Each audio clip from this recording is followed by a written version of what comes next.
ఈ వైసీపీ గూండాలు పార్టీ మారి మళ్ళా అదే ప్రజల్ని కాల్చుకు తినే పరిస్థితి వస్తుంది అని అంటే ఇక దీన్ని సహించే పరిస్థితి లేదు. ప్రభుత్వం దీనికి సంబంధించిన అధికారులు, సంబంధించిన ప్రజాప్రతినిధులు తగిన చర్యలు తీసుకుంటారా? తీసుకోండి.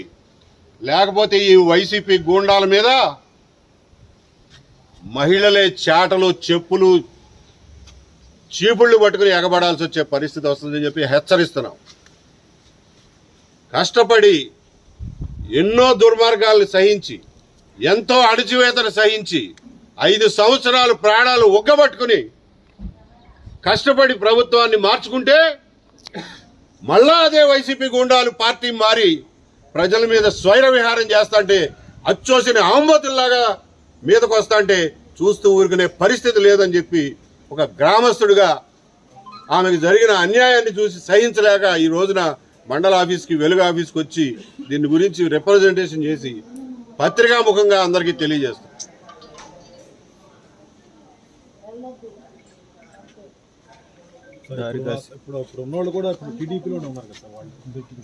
పార్టీ మారినంత మాత్రాన ఆంబోతులేమి ఆవులైపోవు.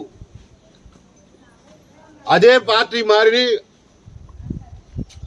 అంతకు ముందు సంపాదించినటువంటి వైసీపీ ప్రభుత్వంలో అక్రమంగా సంపాదించిన డబ్బుల మదంతో ఇదంతా చేస్తున్నారు. వాళ్ళకి పని పాట లేదు. తెల్లారితే బ్రోకరిజం, తెల్లారితే పైరవీలు, తెల్లారితే డబ్బు సంపాదన,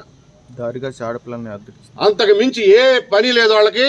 ఇక్కడ ఆఫీసుల చుట్టూ తిరుగుతా, తెలుగుదేశం ఆఫీస్ చుట్టూ తిరుగుతా పొద్దు నుంచి సాయంత్రం దాకా ఎవరిని ఏడిపించాలా, ఎవరిని ఏడిపించి డబ్బులు సంపాదించాలా అనే పని తప్ప ఇంకొకటి లేదు. వీళ్ళని గుర్తించి గమనించి తెలుగుదేశం పార్టీ కూడా చర్యలు తీసుకోవాలని చెప్పి నేను కోరుతున్నా. లేనినాడు ప్రజలు, అన్యాయానికి గురవుతున్నటువంటి ప్రజలు వాళ్ళంతటా వాళ్లే చర్యలు తీసుకోవాలనే పరిస్థితి వస్తుందని కూడా చెప్తున్నా. ఎందుకంటే 5 సంవత్సరాల తర్వాత ఇంకా ఈ వైసీపీ గూండాలని సహించే పరిస్థితి అయితే ఆ ఓపిక మాలో లేదు. ఇప్పుడు చెప్పారు కదా, వైసీపీ గూండాలు పార్టీ మరి టీడీపీలోకి వచ్చారు. వాళ్ళకి మొత్తం పెత్తనం, మొత్తం అన్ని శాఖల మీద, అన్ని గవర్నమెంట్ డిపార్ట్మెంట్ల దగ్గర వాళ్ళదే పెత్తనం నడుస్తా ఉంది. ఇది అయిపోయిన తర్వాత ఒక మహిళ మీద ఏ మాత్రం భయం గాని, సిగ్గు గాని లేకుండా ఆమెను దారి కాసి పుస్తకాలు లాక్కోవడానికి ప్రయత్నం చేశారు. దాని మీద కంప్లైంట్ ఇస్తే దీని మీద ఏం చర్యలు తీసుకున్నారో వాళ్ళ పోలీస్ స్టేషన్కి పోయి కూడా అడగడానికి నిశ్చయించుకున్నాం. అలాగే వీళ్ళని ఆటోలో తీసుకొచ్చినందుకు ఒక ఆటో డ్రైవర్ని పట్టుకుని కొడితే